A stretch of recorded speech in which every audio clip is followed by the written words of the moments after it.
tapes, because there's no way to convey the sense of being alive.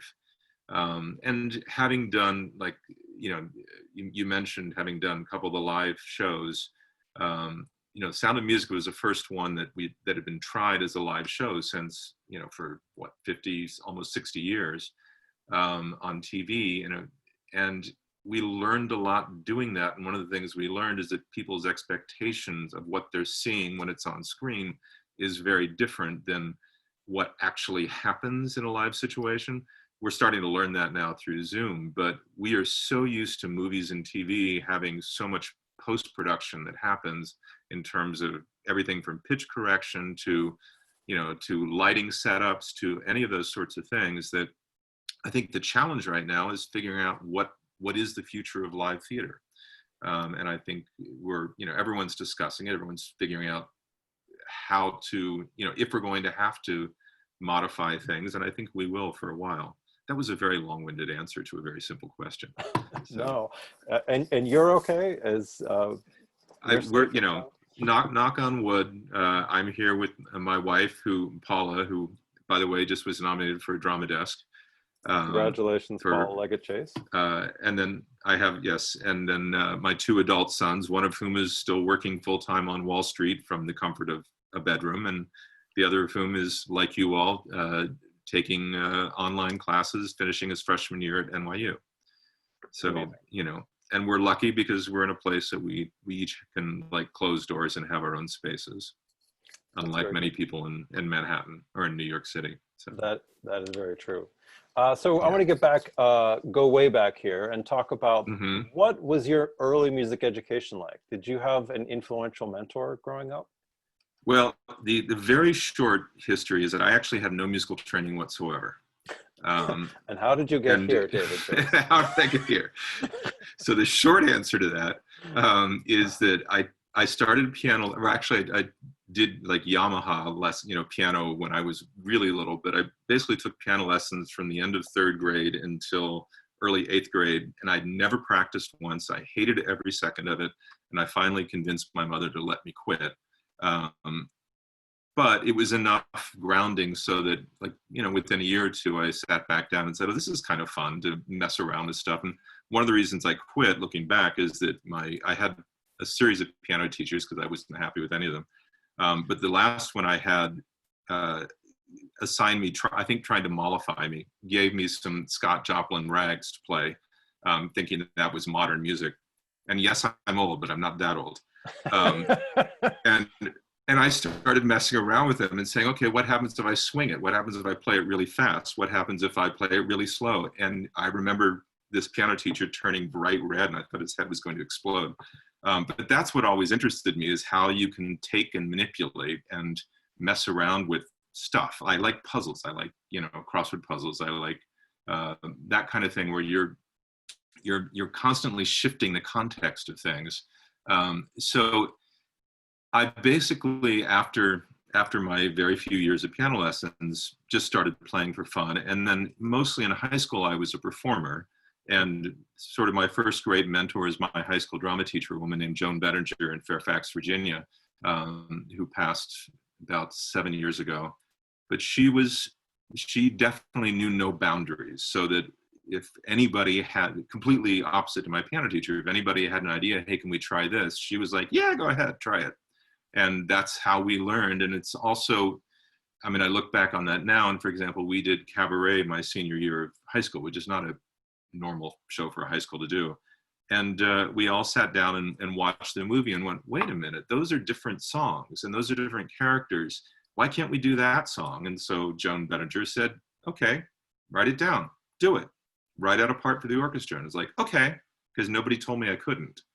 And because it was interesting, I did.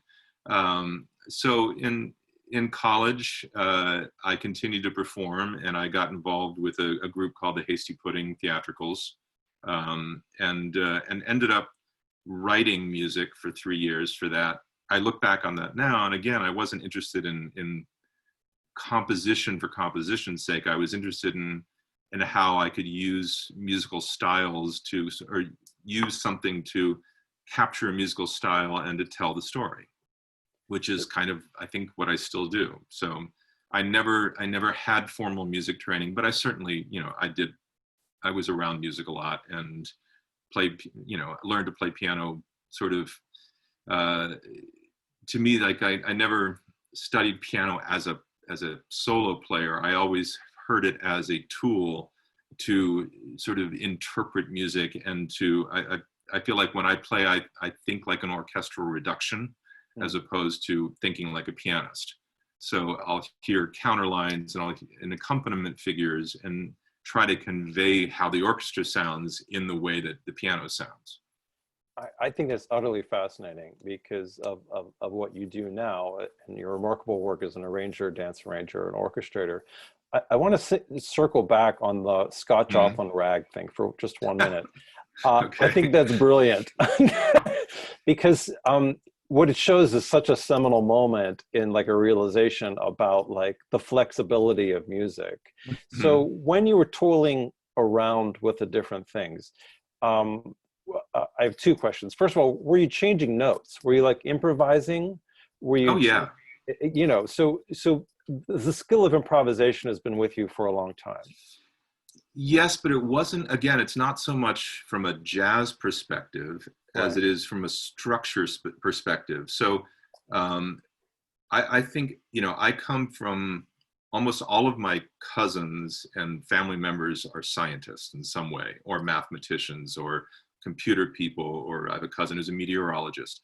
And we're all, both my parents are from West Virginia, and my dad specifically was born and raised on a mountaintop where my grandmother, for example, came from a long line of subsistence farmers, but she taught herself to play piano because they needed a pianist at the local church.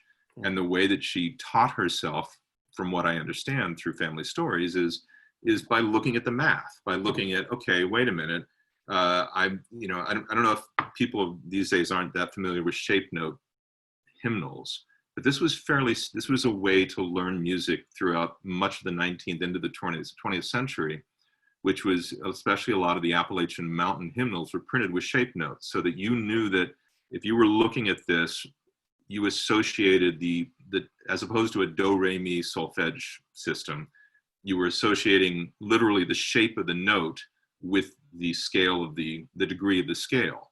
So I think that she just took her math mind and went, okay, if it's a triangle, it must be this. And if it's a square, it must be that. And sort of figured out by looking at the shapes, figured out what the corresponding pitches were, just from, again, a mathematical standpoint. And the more I think about that, the more I think that generally arranging is a lot of math. It's a lot of finding balance. It's a lot of finding, okay, if we make this gesture, we need an equal sign to pay off over here with another gesture that it's not random notes and numbers. It's things that have balance. It's things that have shape.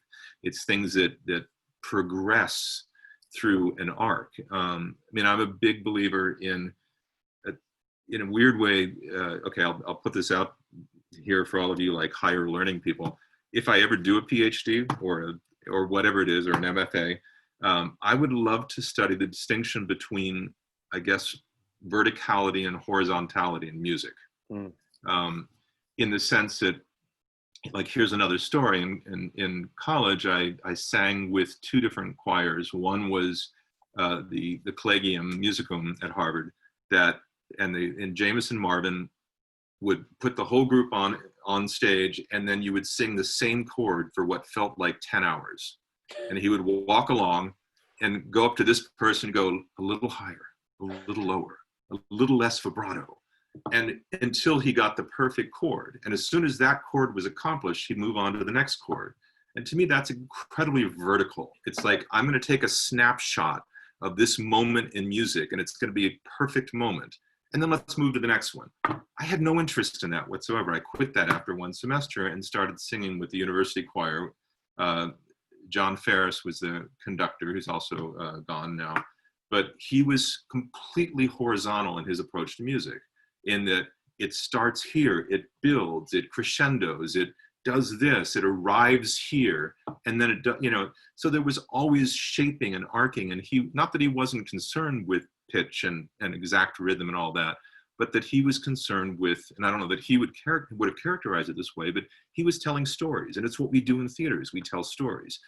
We're not doing this, I don't do what I do just for the sake of making music, I do it for the sake of moving people, of telling stories, of taking people on journeys. It's what we all do. We're communicators, and we, you know, we're all in the business of taking our audience on a journey. And you don't do that with, here are a bunch of snapshots. You do that with, here's the film, or here's the, you know, here's the arc, here's the journey. That's amazing. I think that maybe I should just toss out all of our other questions and let's just talk about vertical and horizontal. No way. Okay, there's people that might be less interested, but that is amazing. And I think about that a lot when we're teaching orchestration or teaching, because you have to line up both. And you know what strikes me as very interesting is and you probably are familiar with, like, the vocal arrangers in Los Angeles are almost always horizontal. We were just talking to Carmel Dean the other day, and she was talking about working with Ingrid Michaelson, right, on the new show. And she said Ingrid does everything vertically. Like, she sings all of the parts horizontally into a Logic track, and somehow can hear the verticality of it, even though she's only singing it horizontally. Like, that kind of mind is truly brilliant. I think it's great. Well, another person who does that is Anne-Marie Milazzo, who's a major vocal arranger on New York, who does not read or write music at all. She does everything in GarageBand, and she'll just sing a line. And having worked on several shows, and she's a genius, but either I or somebody will transcribe what she's written, and you start looking at it, you go, that note isn't even in the chord, or that note, you know. But it's about, again, that horizontal sensibility. I mean, to me, weaker arranging is saying, okay, it's a C6 chord, and if that means, and the melody's E, and I want 4 voices, and I'm going to go G, A, C, A. Okay, the next chord is, you know, is a D minor 7, and the top is an A. Then everybody goes up a 4th. That doesn't work. Right. There's no, you know, I mean, you can do it, right. You know, and I've recorded things on behalf of other arrangers with choirs who will sight read exactly that and make it sound like music, but it's certainly, you know, I'm not interested in that. Right. So my second question about Scott Joplin, actually, going back to that, is when you were playing around with the rags, did you're in your head see movement? Or that's a really good question. So much of what you do is attached to the storytelling of movement. Did you see movement, or was it just like colors or just sounds? I mean, it could be any of those things. Well, I don't have synesthesia, if that's okay. If that's the question. I don't hear colors, right? But I do. And I don't, even as a dance arranger, I'm certainly aware of what the movement is, but I'm not thinking just about the movement. I'm thinking about the emotional effect as it relates to the visual as a whole. Okay. Which is, you know, one of the things we say all the time about musical theater is it's collaborative art. So there's no way to write a piece of music in a vacuum for dance. There's no way to create a dance in a vacuum without context. There's no, without knowing what the story is, without knowing what the point of view is, without knowing what the frame is. You know, my other PhD, when I do it, is going to be about the fact that I think that there are 3 very clearly defined contextual things, and that's not good for a PhD, but sort of frames on anything that we do as artists, one of which is the context of when something was written, which is a different context than when it is set, and then there's a context of when it's performed. And I'm sure that's been detailed by somebody else out there in a lot, but this is what I think a lot about as an arranger is especially because I ended up doing a lot of revivals because I came, as you did, to New York Uh, I arrived in New York in 1990 when there were no new shows for the next several years. Everything was either a revival or something like My Wife Paula was in the original Crazy for You in 1992, which was a new show, but with old, existing music that was all rearranged. And the trend through most of the 90s was to do revisals. And that's kind of where I cut my teeth. And to me, the particular fascination and challenge of something like that is, how do you take the sound of a show that was written? I mean, I'll use an example of like How to Succeed, which when How to Succeed was written, it was understood by the audience 100% that it was a spoof. It was the producers of its time. It won the Pulitzer Prize. It was a kind of thing. Frank Lesser wrote it in 6 weeks. He was not particularly engaged in it, but he did it kind of as a favor for the book writer, who was Abe Burrows, same book writer as Guys and Dolls, and P.S. father to Jim Burrows, who is the mastermind behind Friends and Cheers. So make that connection. So Frank Lesser, but obviously he did brilliant work, but when that show opened and played in the early 60s, everybody in the audience knew that it was spoofing not only music of the time, but attitudes of the time.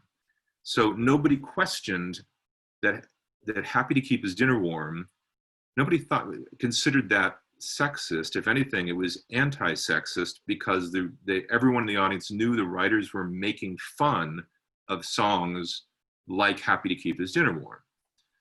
Another example is when everybody heard the end of Act One, which is Finch singing Rosemary, Rosemary, even though it is Jesus Christ Superstar. It's not where I'm going. It's the same tune, yeah. But everybody in the audience knew that Frank Lesser was spoofing another show that he thought was way too earnest, where the male hero sang the female lead's name over and over and over, which was West Side Story.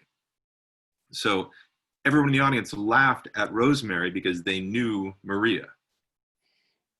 So by the time you get to the Matthew Broderick revival, I wasn't involved in this one, but that was 96, I think, 95 or 96. Des McAnuff, as director, thought that that he had to apologize to the audience for the blatant sexism of the original. And so that whole revival, and whether he didn't know it himself or he just felt like the context to the audience was different, it got reconstrued with a lot of sort of, like they put Lilius White into Brotherhood of Man in saying sisterhood, and they changed a lot of the stuff in the show to apologize for the sexism that they perceived. That's about the context of the audience. And it was successful because in the context of 95, 96, they were right. The audience would have perceived it as sexist. When we did it in 2012 with Dan Radcliffe, the one big thing that changed by that point was Mad Men. And the average audience member had a very different perception of the early 60s based on Mad Men that allowed them to understand once again that it was a spoof. So how do I think about that in musical terms? That was all about sort of just context of the show. But when you're reviving something, say, set in 1960, the people in 1960 didn't necessarily know what 1960 sounded like. They were still working, like Damn Yankees, which was the first show I did on Broadway, which was written in 55. Richard Adler and Jerry Ross, even though they were pop songwriters, didn't really know how 1955 would be perceived by future generations. So a lot of what they wrote sounded older than 1955. By the time that got revived in 94, we had a better sense of what people in 94 at least thought 1955 sounded like, so that the arrangements are very much informed by the context of the audience of 94. In a way that in 20 years, or even now, you put on that album, it probably sounds so 1994. There's no way to escape that. In the same way that you watch a movie like, say, the movie of Camelot, and you marvel at why they all have, mid-60s haircuts. but they didn't think they did. They thought they had really hot haircuts that were medieval, or that were, early British history haircuts, Right. mythology haircuts, and that the colors look a certain way. There's no way we can escape the context we're in. We can only try to alter the way that we view something and alter the way that we present it and to an audience now, so that they perceive it in the same way the original audience perceived it. Okay, another way of saying that, sorry, that was confusing. I'm not ever interested in doing a museum piece. Which is not to say that things need to be rewritten. My goal always, as an arranger or music director working on, and I'm talking mostly about revivals or about old sounding shows, like Nice Work, if you can get it, which I did, or Cinderella. In all those contexts, my goal is always for the audience to walk out saying, wow, they don't write them like that anymore. And they didn't write it like that. But the audience now have the same experience emotionally and all that the original audience would have had. I think, go ahead. I was going to say that the examples you gave are so good. A Big Damn Yankees and How to Succeed, and they're both set in the same time period in which they were written. So, but many shows are not. Like, say something like The Music Man, written in '56, set 50 plus years earlier. 1912, yeah. 1912. So heard today. So as an arranger, how do you honor all three of those things? Oh, that's the fun. That's why. Well, because you're having a dialogue with, okay, in this case, Meredith Willson, who's the composer, lyricist, and book writer, co-book writer. I always feel like I'm trying to get in the head of the composer, and I work with a lot of dead composers. So I work with some live ones, and I try to get in their head too, but that's easier. Getting in the head of a dead one is more challenging. And so to me, I listen to other things they wrote to see like what is their style, which sometimes isn't obvious. Like, what choices do they inevitably fall back on if they do? So in the case of Meredith Willson, he was actually an incredibly accomplished player himself and knew incredible amounts about music and music history. So you see notes in his manuscripts about, oh, this section of 76 trombone should feel like, Beale Street Blues, which is a very specific musical reference, not quite to 1912, but there are references, for example, to the Castle Walk, which was the hit dance of 1912, that that they were trying to capture the essence of. So, and obviously things like barbershop quartets and a lot of the sort of pre-rock, and go back to Scott Joplin. Scott Joplin existed, but we'd actually moved a little past Scott Joplin, and now we're into like early Irving Berlin world. So like the #1 song of 1911 was Alexander's Ragtime Band, which has a little bit of swing to it, certainly more than Joplin did, but certainly nowhere near as much as when the Gershwins started writing in the early 20s, or Rodgers and Hart in the mid to later 20s. So it's to me, it's about trying to pinpoint what 1912 really was, and then with that knowledge, try to figure out, okay, in this case, Meredith Willson, what was he trying to capture, and why did he make the choices he made? And because certain of the music is very rooted in 1956, 57.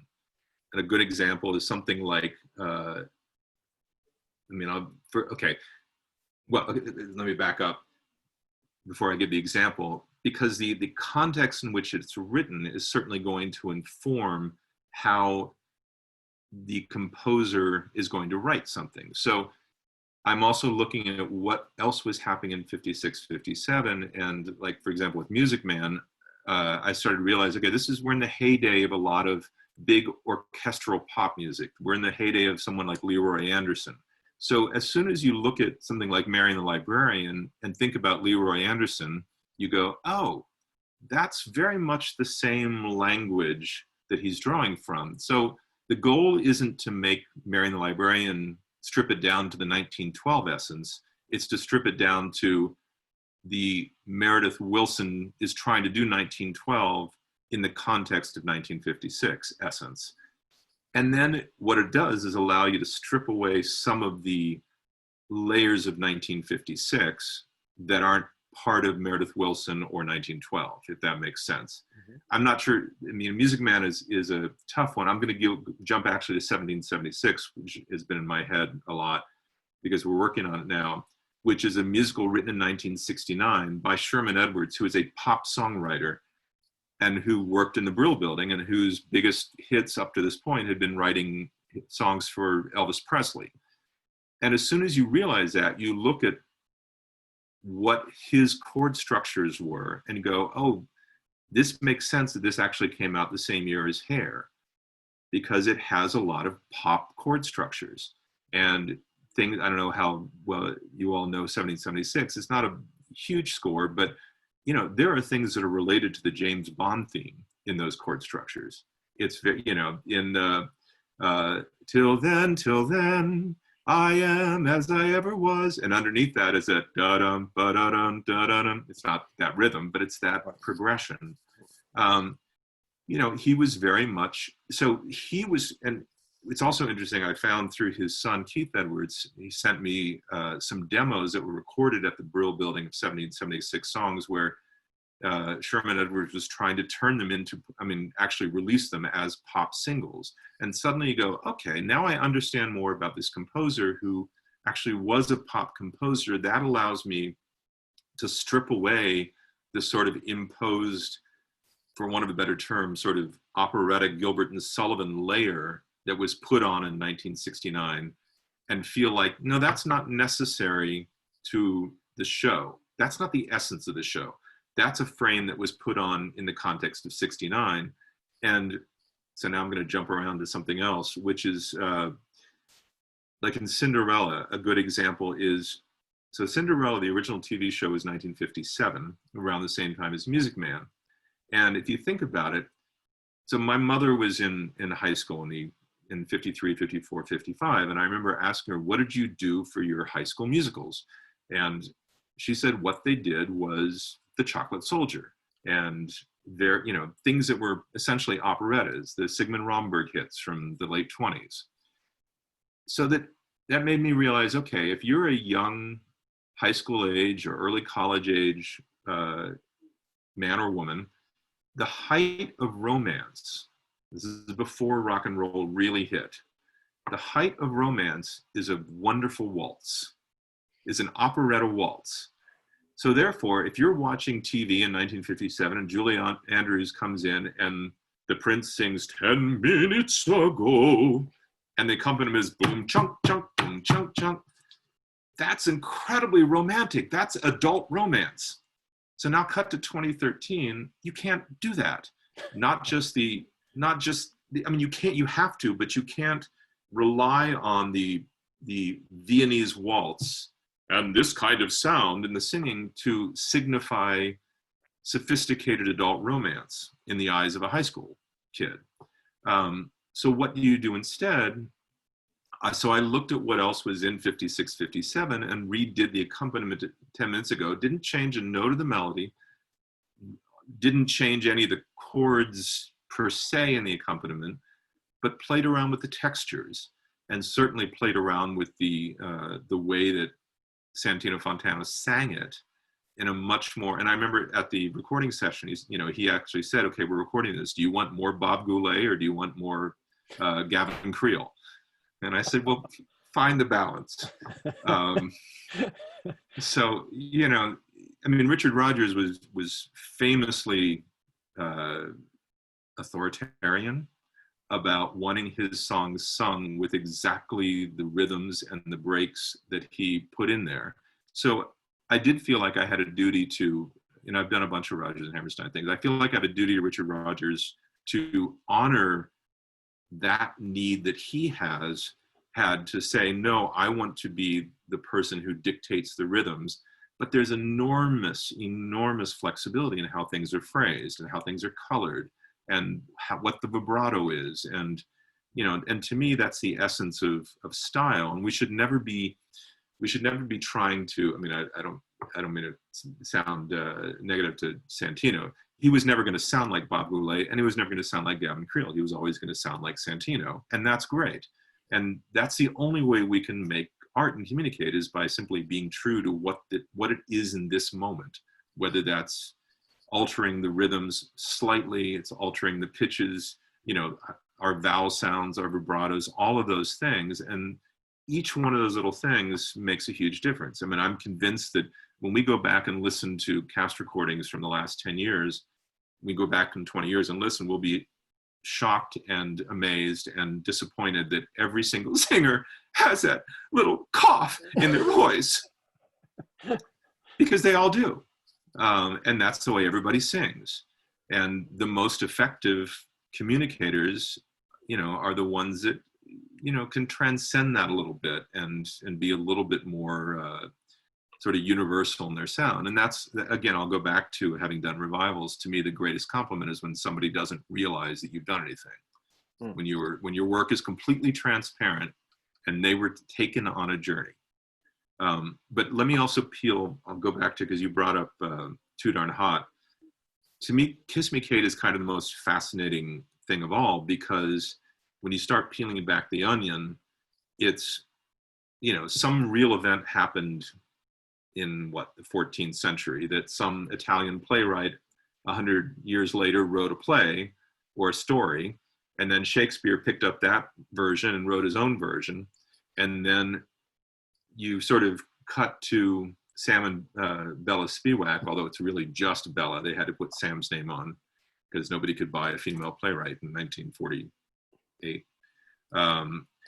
which is horrifying. But so she wrote a play about people putting on a musical of Shakespeare. So you've got that layer. And Cole Porter is writing songs, some of which are internal to the musical inside the play, some of which are book songs that are external to the musical. So for example, Tom, Dick, and Harry, or I've Come to Without Welderley, or you know, I Hate Men, those are all songs in the context of the play that, or the musical that they are performing in 1948. Well, versus... I wondered how the concept of diegesis helped, like how diegetic material differs from regular material. Okay, so you asked me about my James Lipson questions. What is your favorite word in the world? My favorite word in the world is diegetic. So you're getting ahead, but so good. Discuss. Damn you. So okay, so to me, the most fascinating thing about, like, when I sit down to start thinking about how the music is functioning is to first separate out whether something is diegetic or not. Because so for example, I did Billy Elliot on Broadway. There were a lot of things, like the song that Greg Jabara sang, or the dad sang in the top of Act 2, was a diegetic song. He was actually singing, the character was singing at a party. What that means from an audience standpoint is the character only needs to sing as well as that character sings. The actor can be off pitch, can be off rhythm, can forget words, because it's not the actor, it's the character. And an equivalent thing when it comes to dance is, and I'll go back to Music Man, Shipoopi is a diegetic dance. The characters in Shipoopi are performing the Shipoopi. That they're performing a dance called the Shipoopi. They know they're performing it. They know they're singing it. What that says to me from an arranging standpoint is that song, therefore, if it's taking place in real time in 1912, it has to sound very 1912. And that's different from Marian the Librarian, which is not a song. It's a book song. It's not a diegetic song. Therefore, it is in that kind of fantastical musical comedy world of, no, they're not really singing. Therefore, the music doesn't have to be true to the actual period they're in. Therefore, they can dance in different ways that are not the way that those characters would dance or sing.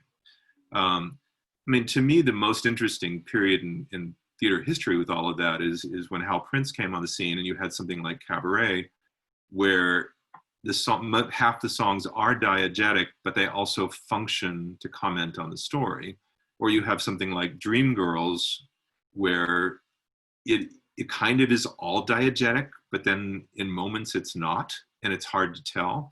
Now, interestingly, the movie of Cabaret is not a musical in any way, shape, or form, because it is only diegetic. If you look at that movie, every single song is a diegetic song. Therefore, it is not a musical. Now, obviously, it is edited and staged with musical sequences, but it is not a musical in the sense of it has no book songs. And one of the smart things that Rob Marshall did with the movie of Chicago was, which I didn't work on, but but one of the smart things he did was make every song diegetic by making it a fantasy. Because I think movie audiences, at least up until La La Land, struggled from about 1975 until 2000, well, until 2010-ish, with anything that wasn't diegetic in a movie with music. They didn't want to buy the characters singing unless it was the characters singing, if that makes sense. Sure. So yes, I mean, doing something like Guys and Dolls, it's very easy to identify, Take Back Your Mink and Bush and LePeck are very much diegetic songs. Therefore, the choreography and the dance music and the style of singing can be very much of the period. And that's separate from the songs which are book songs, which don't have to be so aggressively of the period. They just have to be consistent. Right. I wouldn't say, like, for example, Les Mis, nobody in what year was that? 1850? That it spanned many years. Who knows? It started in 1814. Okay. But there wasn't a single synth in the 19th century. And, No. And the sound of that show has nothing to do with what it really sounded like, but because it had a French sound to it and a sort of folk approach, it felt right for the show. But now I think looking back, if you just listen to it, it does sound dated. It sounds like the mid to late 80s in terms of the synth patches and the style of singing where everything hurts a little bit. Do you think that the advent of Glee and maybe High School Musical contributed to at least a younger generation's idea that two people can sing to each other on stage and not in a diegetic sense? That's interesting. I think very, very possible because, okay. Yeah, I think it's still challenging for an audience though. I mean, here's a shout out to my friend Adam Schlesinger, who died last month from COVID. Brilliant musician, brilliant composer. He wrote the music for Crazy Ex-Girlfriend.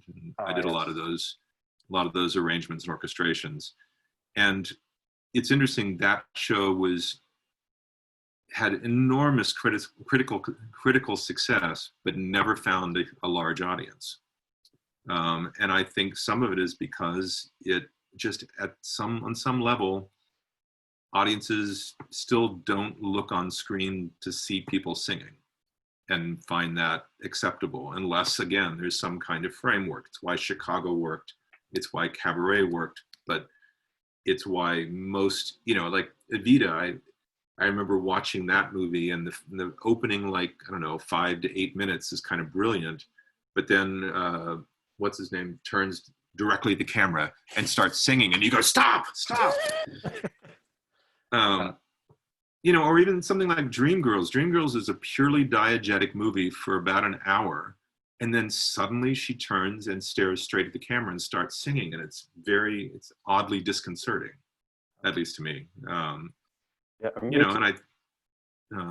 So who knows? Yeah, I do think there's partly because, and who knows how something like this, I mean, I'm very aware of, I think I mentioned this earlier, how when people trying to make music on Zoom, it's really hard because you can't have a dialogue.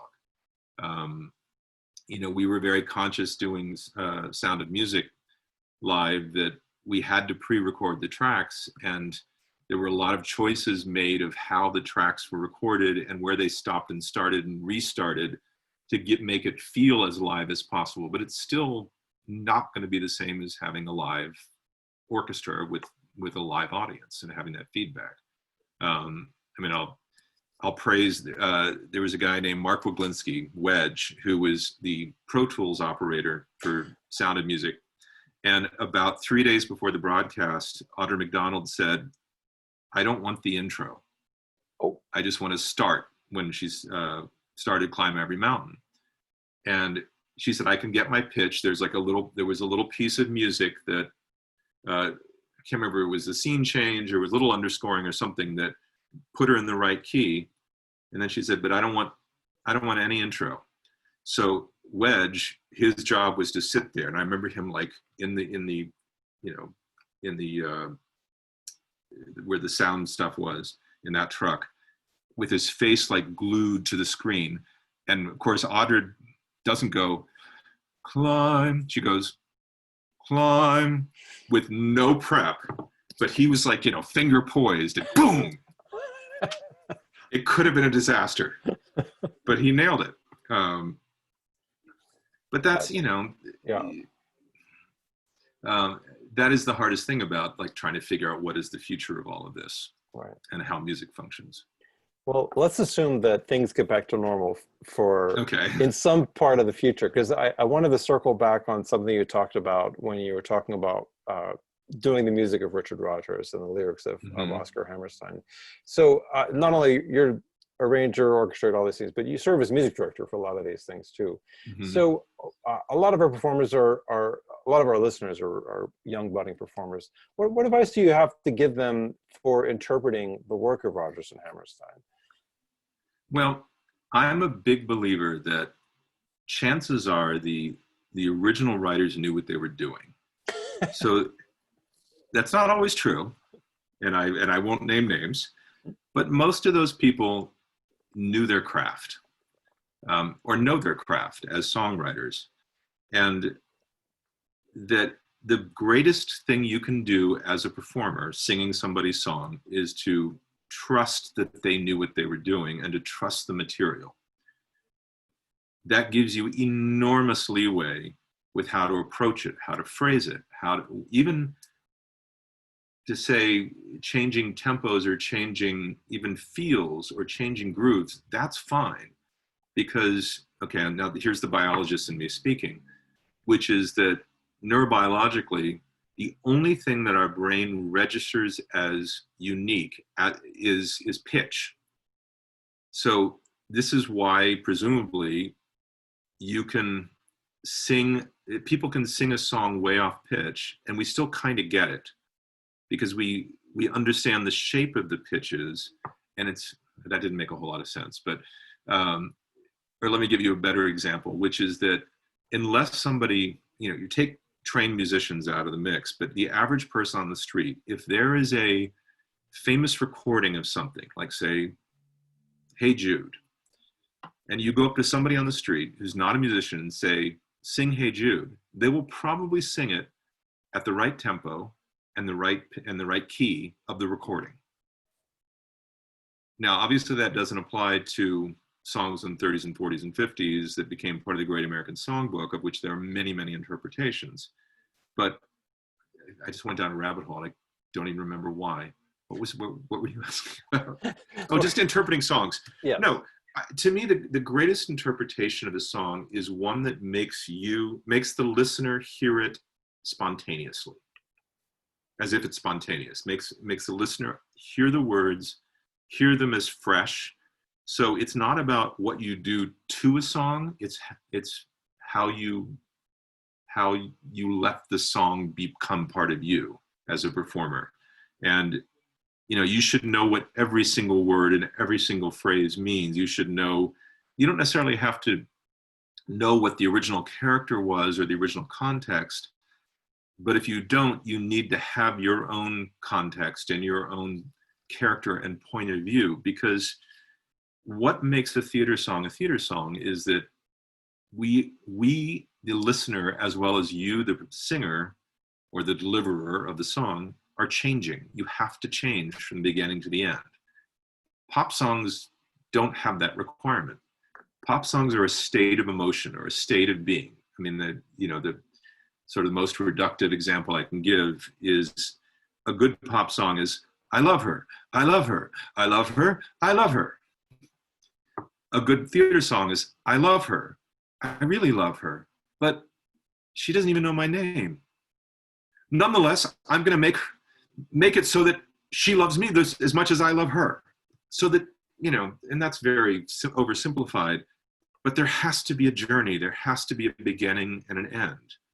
And something has to change. And that's what I think any kind of art does. It has to transform us by the experience of having heard it or seen it or lived it. And so you, as the performer of a song, are the vessel to make that happen. And I think the more specific you are with what you are doing and the more honest with how it's affecting you, the more that I, the listener, am going to sort of put my own experience onto what I'm hearing you do. I don't need to know that you're singing about the fact that your gerbil died when you were 10 and was run over by a car, and that's what makes you sad when you're singing this song. I don't need to know that, but if you're truly conveying that sadness of that experience, I'm going to find my own experience that is equivalent to that, and that has the same kind of effect on that, what will have the effect on me that it had on you. All right, I'm gonna switch gears for a second. Mm-hmm. You're clearly a master of musical style, right? That is the bread and butter of what you do. And I'm wondering how you manage such fluency in such a broad range. Like, what is your process of listening to music? Do you research and listen to style for a particular project? Or are you just constantly listening to music, all of different styles every day? No, I'm not constantly listening to music, but I am. It's a good question. Thank you, first of all.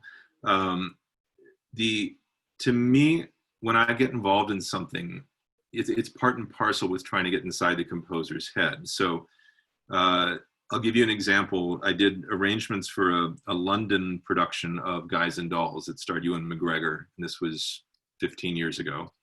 One of the things that Michael Grandage, who was the director, wanted to do is, instead of setting it in 1950 when it was written, he wanted to set it in 1938, which is when the Damon Runyon stories were written.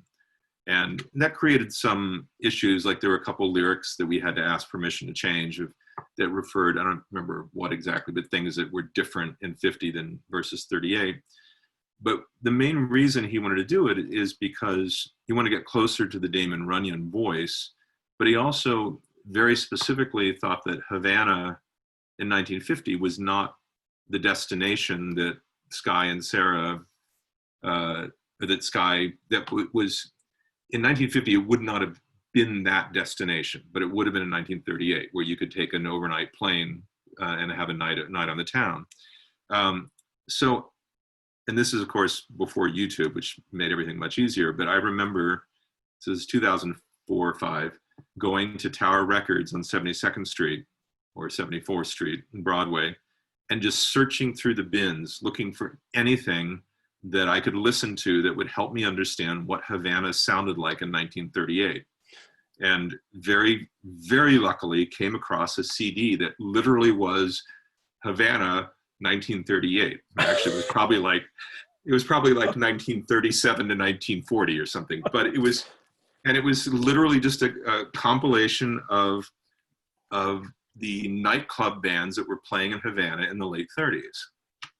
And that was gold. And I listened and studied that. And I remember, calling up friends who were specialists in the mambo and of that, that understood rhythms of that time. And so, yes, it's a lot of it to me is about, I love getting into the details and getting into the weeds of the history aspects of the music. Or even if it's something like, this is ridiculous, but like I did dance music for Little Mermaid on Broadway. And if you listen carefully, you will hear things like Handel's Water Music and any classical piece that has music reference is somewhere in that dance music. And that has nothing to do with it needing to be, but it tickled me. So like even in the Havana sequence for Guys and Dolls, I threw in just a couple little quotes of Gershwin's Havana Overture. Oh, you that's know, amazing. or Well, the Cuban Overture. Cuban Overture, not quotes in a way that anybody would go, wait a minute, that's Gershwin. Although Rob Fisher saw it and went, something is funny there. So he called me out on it. But it's also about listening to, the more information you have, especially if you're trying to capture a historical style, the more authentic you know how to make it, the more you can choose to depart from authenticity to make theater. Right. But if it's rooted in authenticity, and it's like, this is not calling me Picasso, but it's the classic sort of, oh, my 3-year-old could paint that looking at Picasso. But no, you have to know everything about the form and the history and where it comes from before you can depart from it and make a conscious departure. Well, the ability to perform in specific musical styles is a hugely marketable aspect or asset to a singing actor. So what is your advice to help actors get better at this key skill? Well, I think a lot of it is know some history yourself and listen to, if you're trying to, for example, perform in the style of X, or at least capture a period, listen to what was big in that period. But don't make that the goal. The goal has to be, how do I make it work for an audience? How do I get an audience of today to understand that that's my goal, which is a different thing. I mean, even something as simple as something like, okay, so working on Nice Work, if you can get it, what we know of the sound, so that was specifically set in 1926. And our perception of 1926 music is very much colored by the recording technology. It's not really what it sounded like. But to get an audience to think they're in 1926, you have to give them a little bit of the sense of the way that people approached singing or playing or arranging in 1926. And it's not a hard science. It's just a feel. And like I said, with Mad Men and How to Succeed, it wasn't something that anybody set out to go, oh, okay, the audience understands things differently now. It's trying to get a feel for what feels viscerally right in this moment that captures the essence of something stylistically. Another example of kind of the mismatch is if you go back now and listen to something like Sophisticated Ladies, which played on Broadway, in the early 80s, something like that. And they used all of Duke Ellington's original charts. But if you listen to the recording, you realize the drummer is actually playing a lot of disco beats. And you can hear that now, but I'm sure that in 1979 or 1980 or whatever, they thought, oh my God, that sounds so hip. And, I say everything I say with a grain of salt, which is that everything that we think is modern and contemporary and viscerally right is going to sound old-fashioned in 15, 10, 20 years. And so you can only perform for the now. That's why theater is a great live medium. You're only really, that's why someone like Ethel Merman could never be preserved, really. What made her great, or even Carol Channing. Some people were able to make the jump, but not very many. So it's trying to understand, especially in the commercial theater, if you're not communicating to an audience, you're failing. And that's not saying pander to the audience.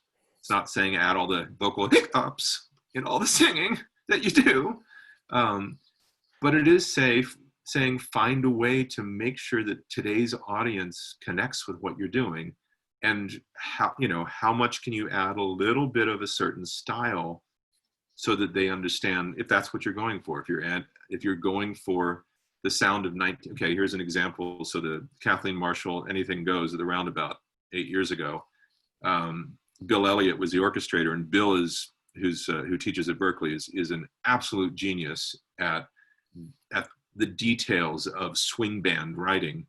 And I remember him saying, well, is it early 1934 or late 1934? because that was the year that Fletcher Henderson added a fourth saxophone. So if I'm going to write early 1934, I can only write 3 saxophones. Now, I guarantee not a single person in the audience went, wait a minute, I hear a 4th saxophone. I think it must be 1935. And here all along, I thought it was 1934. No one's going to say that, but on some deep, visceral level, the audience is transported differently if there is that attention to detail. That's amazing. And that's our job as the sort of professionals in this business, is to pay attention to those details. And I'm not even sure that anybody in the cast registered. I guarantee that Kathleen Marshall registered, because she's smart, very smart that way. But to me, that's also what makes it fun, is researching and trying to figure out, what were they hearing? What were their intentions? How do we make an audience now hear it a certain way? Well, part of great hallmark of your work is your incredible attention to story at all times. And I'm wondering if you could give us an example of an arrangement that you did that was dramatically different than the original source material, and then why it was changed and what the new effect of it was in one of the shows. It could be any of them, really. Well, okay, this is a show that didn't do very well, but was an interesting experiment. There was a 2003 revival of Flower Drum Song. And the main reason it was a revisal, I should say, because David Henry Hwang, who wrote M. Butterfly, that was his big claim to fame at that point, approached Rodgers and Hammerstein about rewriting the book of the show to reflect an Asian sensibility, or specifically a Chinese sensibility. And as a result, he wrote, so for the opening sequence, it was a whole long sequence that had nothing to do with the original character of her escaping from communist China and taking a ship and arriving at the sailing under the Golden Gate Bridge, arriving in San Francisco. And so the whole thing was told essentially without dialogue, or with minimal dialogue, and sort of whatever singing.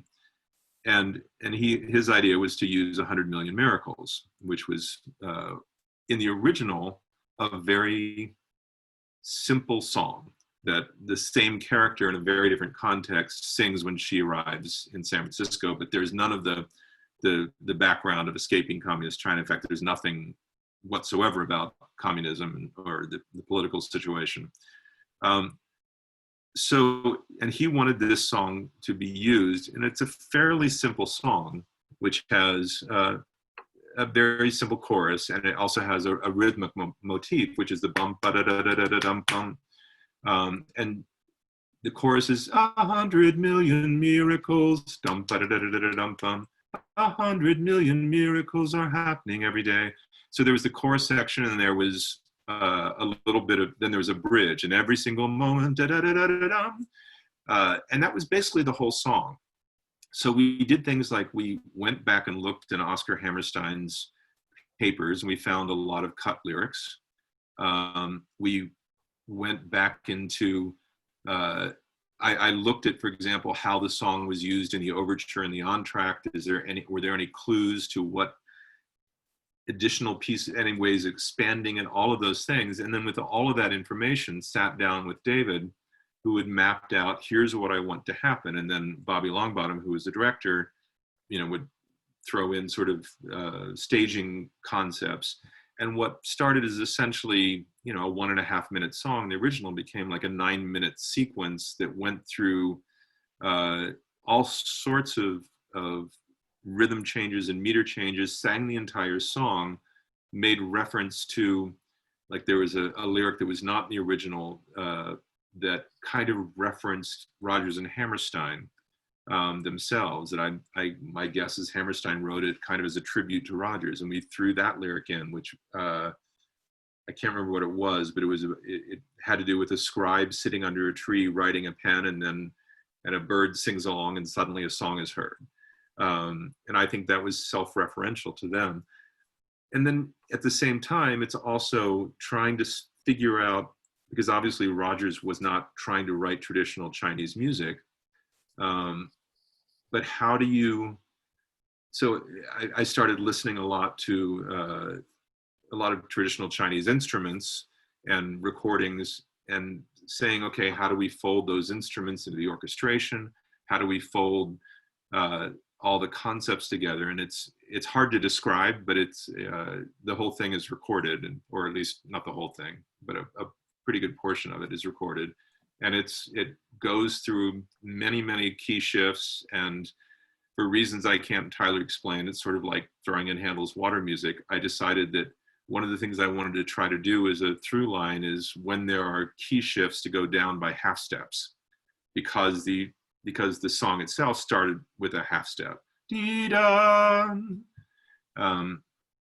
so that a lot of the key shifts, and this is highly unusual in musical theater, but I also thought, okay, that's a way, if that's how Richard Rodgers heard exotic, then I'm going to pick up on that and use that as a basis for how Richard Rodgers treats exoticism in this context.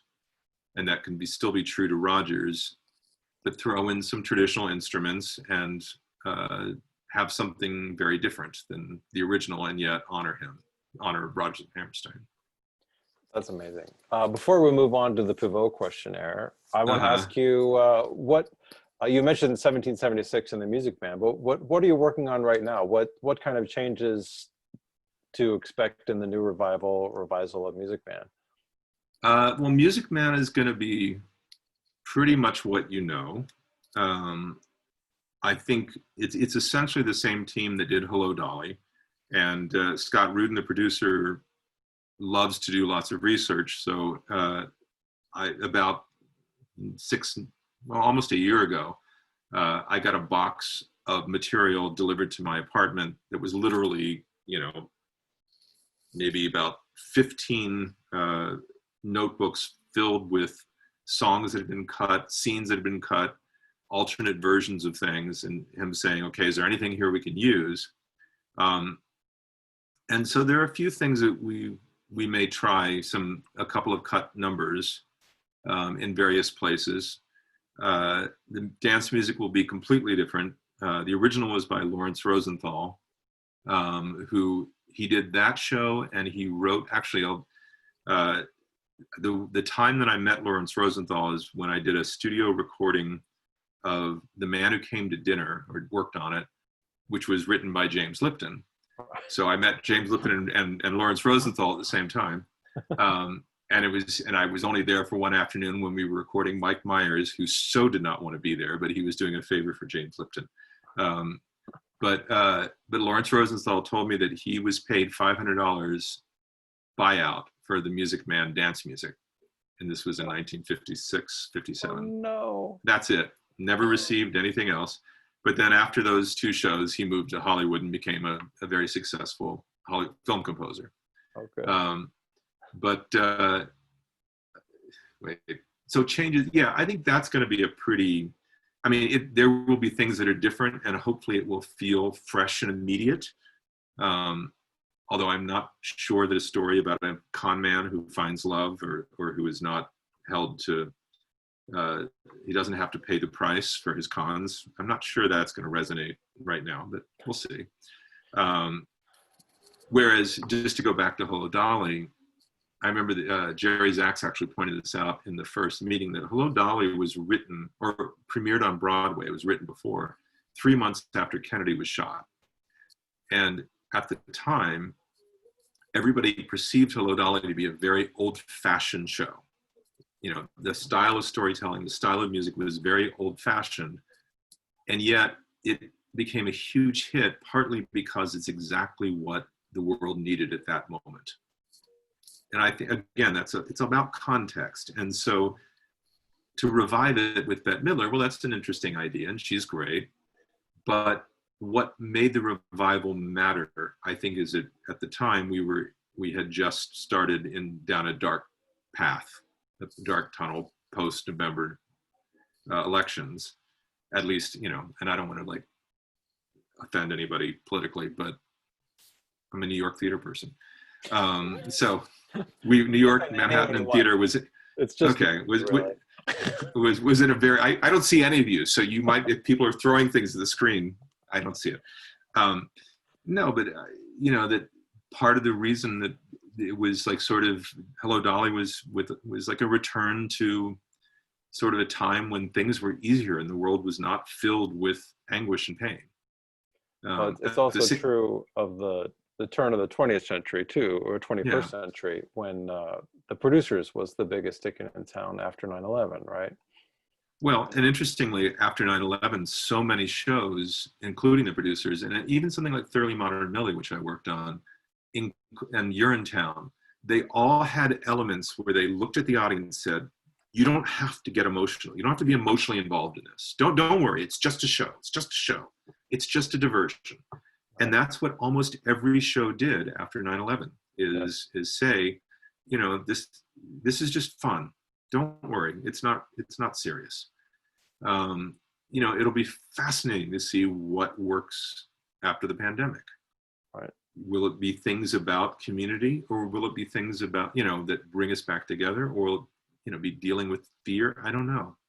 I know, as brilliant as Hamilton is, it has the success it has because of the line, immigrants who get the job done. And it happened to hit just at the moment where people could cheer for that. That doesn't mean it won't have the same impact in 20 years, but I hope that in 20 years, nobody feels compelled to have to cheer that line. Right. Who knows? But as someone who lived through 9/11 in New York, we both did really. Most of our listeners are in college now, and they were born around the time that it happened.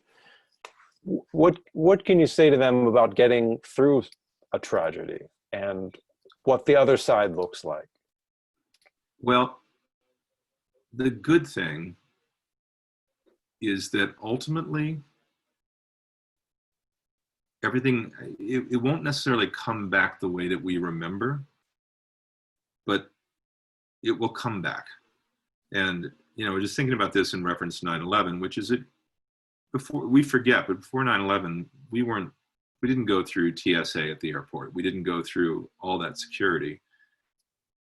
Now it's an inconvenience, but it's part of our lives, and life goes on. I wouldn't be surprised if a year from now you go to the theater and you have to pass through some sort of fever detector. That's what they started doing in Japan in theaters when they reopened briefly. Right. And they took everyone's temperature. Right. South Korea, they're doing that now. There's a production of the Phantom of the Opera there. Yeah. Yeah. And, that kind of thing will become more standard. Hopefully what will also become more standard is an understanding that if somebody feels sick, they shouldn't come to work. And that they won't be fired because of that. But it will go on. We will survive, and some things will be better. Some things, I hope more things are better. I hope we get universal health care of some sense out of this, but I'm not holding my breath. However, the need to tell stories, and not just to entertain, but again, to take an audience on a journey, and the need to be taken on journeys isn't going to end. It may take on different forms for a while, but theater will come back. I love that. Thank you for those words. We're going to turn now to the Pivot questionnaire. These 10 questions originally come from a French series, Bouillon de Culture, hosted by Bernard Pivot, but they are better known as the questions that James Lipton asks every guest at the end of his Inside the Actors Studio television show. So I'm going to ask, there's 10 questions, and we've already answered the first question, but I'll ask it again. What is your favorite? Okay. Diegetic. I love that. What is your least favorite? Go ahead. No, I was going to say, although I spent the first couple of years after I heard the word misspelling it. So, but now I so I guess it couldn't have been that much my favorite word. Oh, well, that's okay. But my least favorite word, I don't know that I have a least favorite, but when I saw the question, I said it's probably like, as in like, you know, when you talk and like people are like talking and like, and they're trying to explain something like and like, anyway, that's like how it, I hate That's like annoying. Yeah. Yeah, it's like annoying. Like 3, what turns you on creatively, spiritually, or emotionally?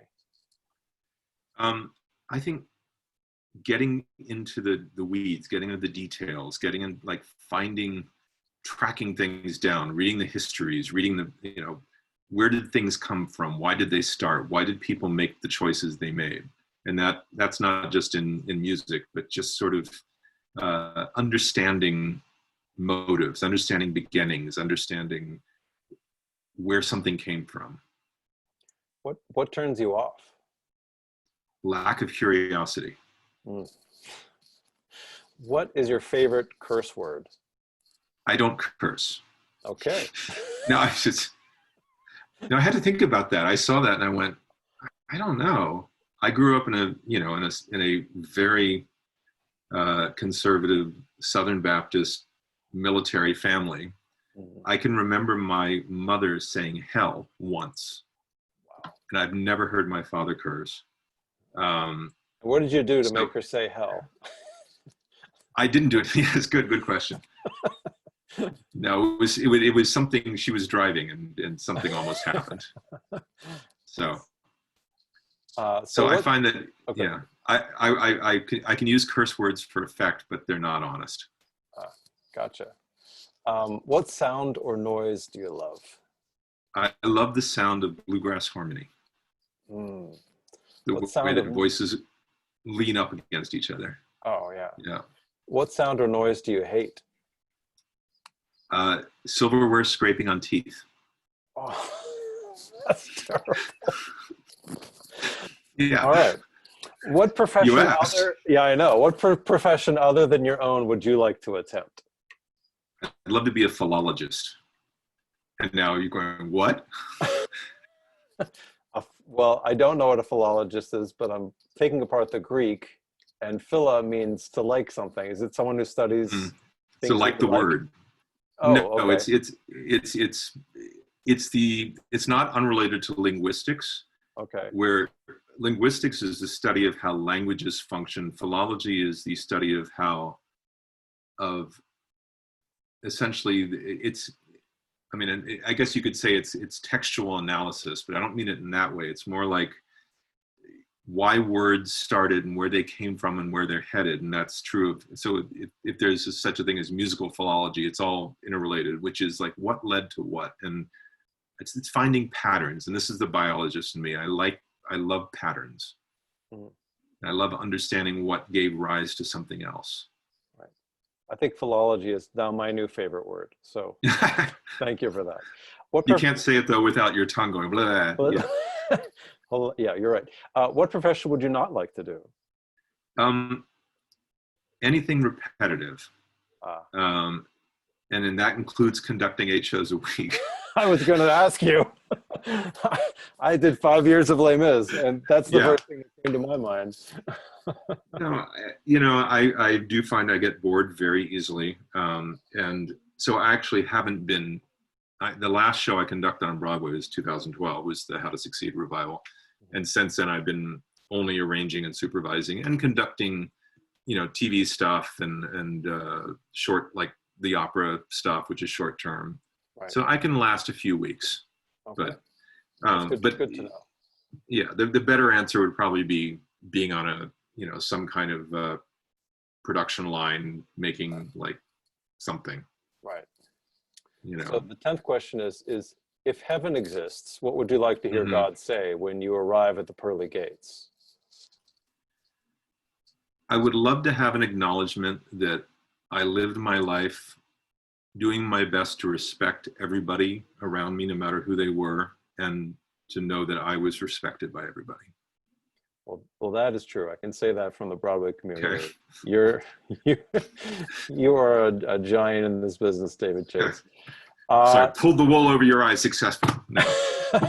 Well, it's funny you should say that, because one of the very consistent things that we've had some amazing people here, like Stephen Schwartz and Andrew Lippa and lots of different people. One of the most consistent things that people have said was that there's definitely been a time in every one of their lives that they felt like a complete fraud. And actually Jeff Saver said that John Kander used to say, "It's only a matter of time until they figure me out." Yeah. Well, we all fear that. And I'm always, I have great admiration for people who, or I remember thinking this like in reference to like someone like Henry Krieger, who I worked with very closely starting in the early to mid 90s and did Sideshow with. And Henry was not a great pianist. Is kind of a banger. And he would like sing songs and bang away and I would sit there and try, and this is, before we all had like music slaves, music assistants to like do this for us, but like say, okay, I think you're singing, wait, are you singing this note? And he would always go, no, it's definitely this note.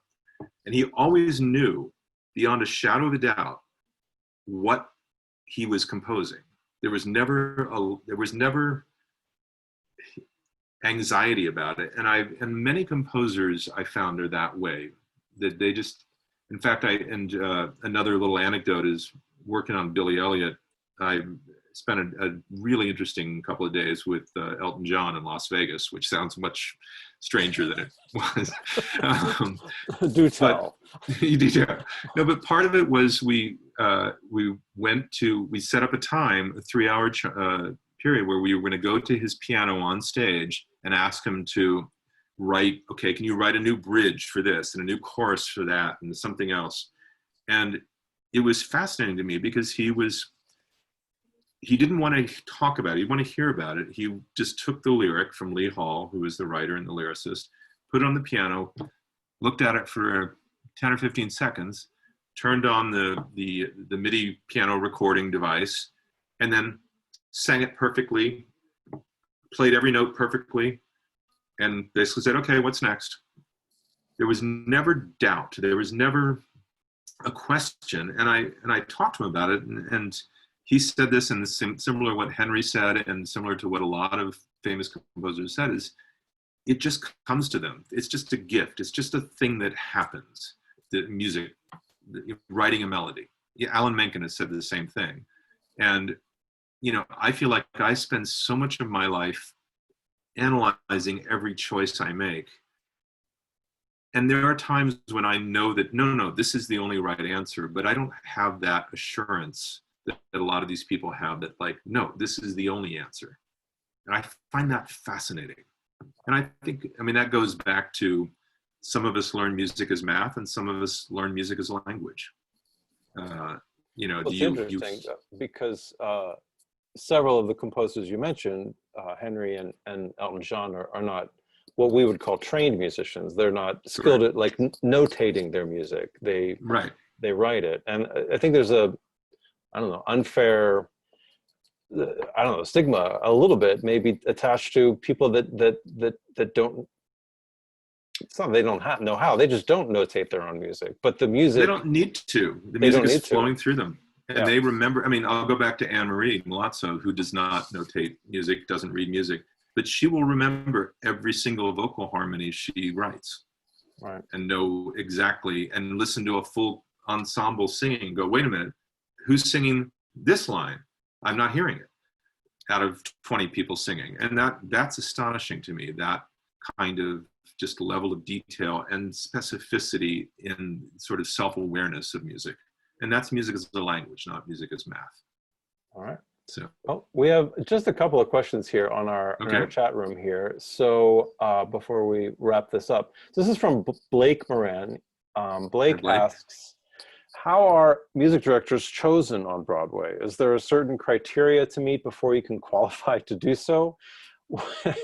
Sorry to, No. What factors, qualities help you secure the job over someone else? Well, I'd say most music directors take the path of having been pianists first. So most have great facility with the piano. I think after that, it really falls into, so and then the general path is you play piano. You maybe, you know, like I played rehearsals for Crazy Few and the Jerry's Axe Guys and Dolls in 1992. Then that often leads to being the associate conductor for a show, and there are people that make that their career or that do that for a few shows. You know, Rob Berman, who conducts at Encores, was my associate conductor for two different shows I did, and then he basically said, okay, I'm off on my own. So there's that way, which is kind of a similar path to a dancer becoming a dance captain, becoming an associate choreographer, becoming a choreographer, becoming a director.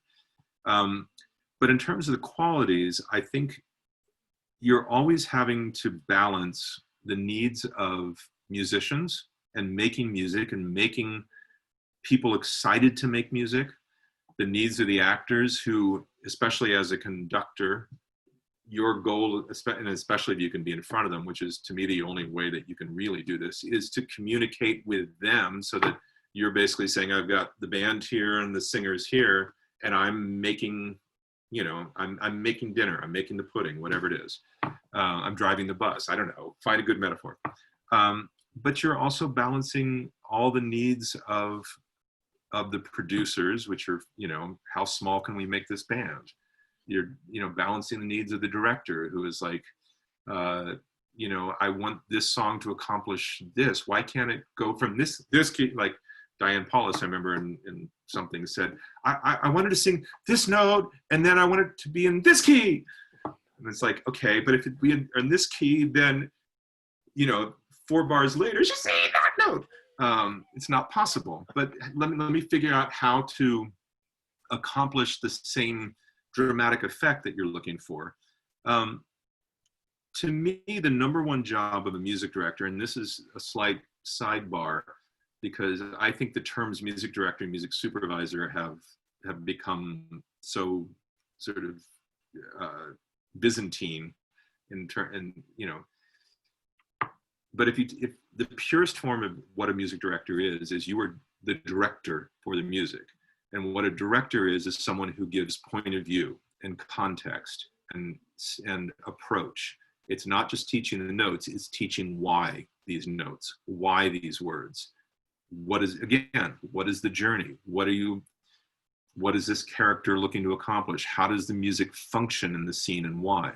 Why is there underscoring or not underscoring? What kind of underscoring? All of those things of how the music functions as a character in a play or in support of telling the story. Nowadays, a lot of times, music director is just a glorified term for the person who conducts. And music supervisor sometimes means the person who made all the directorial choices for the music. But it's confusing, and I defy anybody to try to figure it out in a logical way. That's true. Well, that's amazing. And I am so, so grateful for your time here. Give virtual applause to David. Thank you. It's really, really great. The SDSU Studio Series returns on Wednesday, May 6th at 1 p.m. Pacific Time, 4 p.m. Eastern, with our final guest, Associate Director and Performer David Perlow. See our website for details, sdsustudioseries.wordpress.com. Thank you so much, David. And goodbye, everybody.